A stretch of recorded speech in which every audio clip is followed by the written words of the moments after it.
Hi, this is Derek with Boise Cylinder Head Services. I haven't seen you guys in a while. Hello. We have a 22R head, Toyota 2.4 liter out of most of your 90s pickups. This cylinder head somebody brought to us, and they have used one of these, a Ziz wheel as we call it. And there are different varieties for that. Some of them are cast iron, some of them are aluminum approved. And what most people think is that they're just going to remove the head gasket with these, and so they get it on their air tool and they just rub it back and forth, removing that head gasket material. But what ends up happening is that there's heavy spots in the aluminum where you have like a lot of material here where this device is pushed upon, right? And when you come across a lesser spot which has less material underneath it, like say this spot right here is a prime example of that. You're going from heavy resistance to light resistance, and it digs deeper into the head gasket surface. And so what we see is a lot of people bring this into us and they're like, don't resurface it, it doesn't need it. We already cleaned the head gasket material off of the head gasket. And so we tell them, because we are familiar with what this does to the aluminum or the cast iron, doesn't really matter, it does the same thing to both. And what it does, it creates high and low spots throughout the head. And so what we're going to do in this video is show you why you should not use these to remove head gasket material. What it does is it creates an inconsistent surface. And so we are going to take some blue layout fluid and we're going to coat the top of this surface. And when we coat that surface, then we are going to let it dry whilst we mount it into our resurfacing machine. And then we're going to take a skim cut, which only takes like, a thou or 2/1000ths of an inch off the head gasket surface, which will also reveal the low and high spots.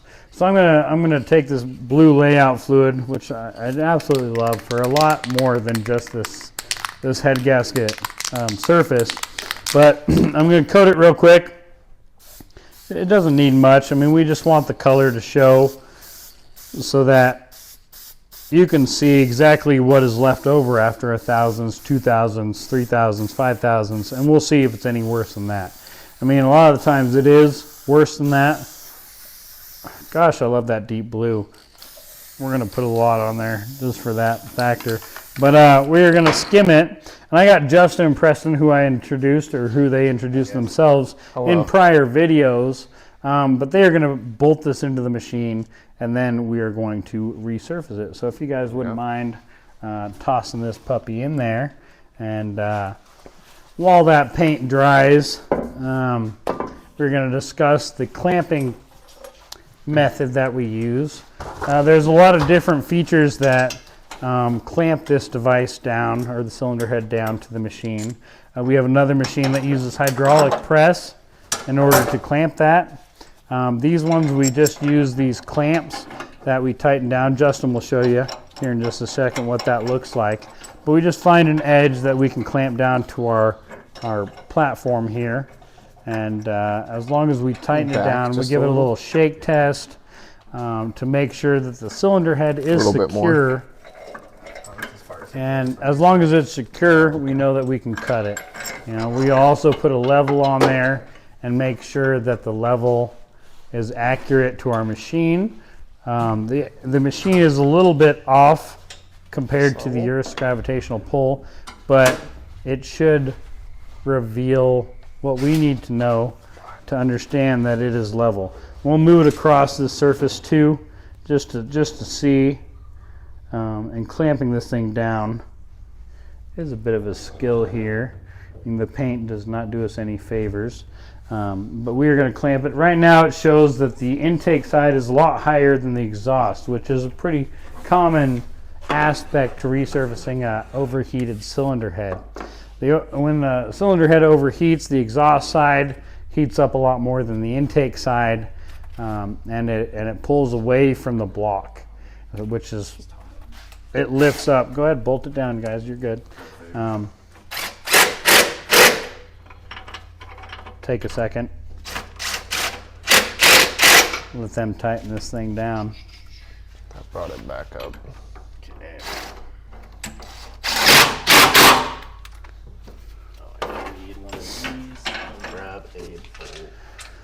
This is our Comac RP900 MVA. Sometimes we have to use a bolt here to clamp these clamps on because there's not enough space to get it clamped onto the head. So in order for us to get a perfectly level resurface, we want it clamped 100% level. Yeah, just to make sure it's secure. Some of these heads are awkward, so you can't get our little clamps here onto the actual head itself. Most of them are on. That's just for extra security. And give it a little shake test. Make sure it's not loose. That nothing happens while it's cutting. Can't damage the head or anything. How's our level look? We So our level- tight down? So our We're level's good? Still Well, high. That's probably due from. let's give it a little shake, you know. It's probably due. The bubble is definitely on this side, which is the intake side, which would be what we expect with an overheated cylinder head. We're going to put it on this way. We're going to move it over underneath the dial there, which should reveal a true level, or at least close enough to true that we are only a few thousandths away from a perfect level. With used cylinder heads, with overheated cylinder heads, we expect there to be a little bit of warpage and distortion. So we can clamp it to the bottom side, which should be perfect, but the head gasket side, depending on how hot it got, could be a little warped and distorted. So there's a little bit of, take it with a grain of salt approach that we use to understand the warpage from previous heads and this head, to understand that we are going to be pretty close to accurate within a few thousandths. So we're going to set this thing down. We'll get the gauge on the surface, and then we'll start milling.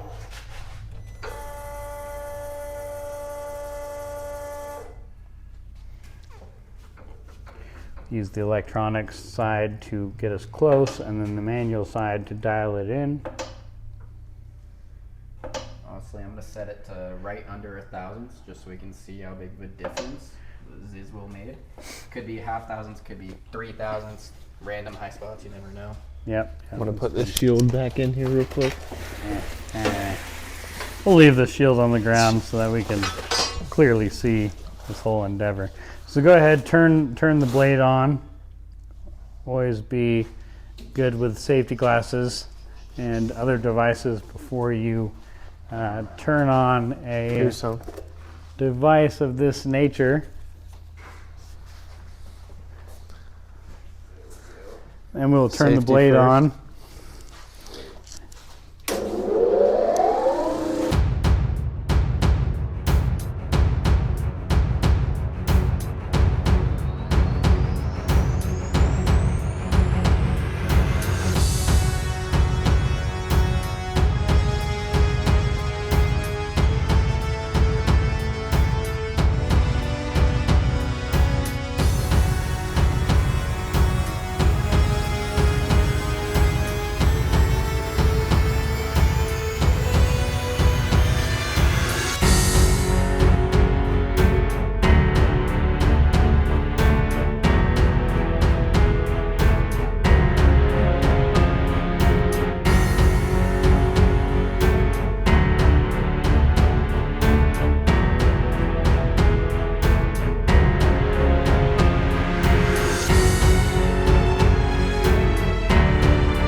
head gasket surface. And so what we've seen here during this resurface is that the Ziz wheel has lowered a lot of the crucial points on the head gasket surface beyond what somebody would expect after they've cleaned off the head gasket material.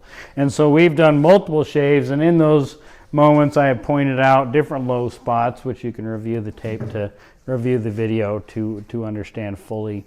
But we have lowered, the Ziz wheel lowered the head gasket surface in certain ways that we had to clean up. And so in a normal resurface, we just have to clean up the warpage of the overheated head or the warped cylinder head. And we had to go significantly more, I would say probably double. Would you guys agree? Yeah, for sure. Yeah. So we've resurfaced this head about 16 thousandths. And if we did not use one of those Ziz wheel apparatuses that I've shown earlier in the video, we would have only had to have taken about 8 or 9. And the problem with that is you have to get thicker head gases to keep your combustion chambers the same and your compression numbers the same. And so when somebody uses a Ziz wheel, we have to resurface more material off, which requires a aftermarket head gasket. Could take weeks or months to get, depending on the vehicle that you're working on. But I mean, the main story here is that if you use a Ziz wheel, we as machinists are going to have to take more material off the head gasket surface, which we don't like. The customer doesn't like, because the quality of the cylinder head changes, the length of time for the repair changes, and there's a lot of different aspects that could be avoided if we did not use a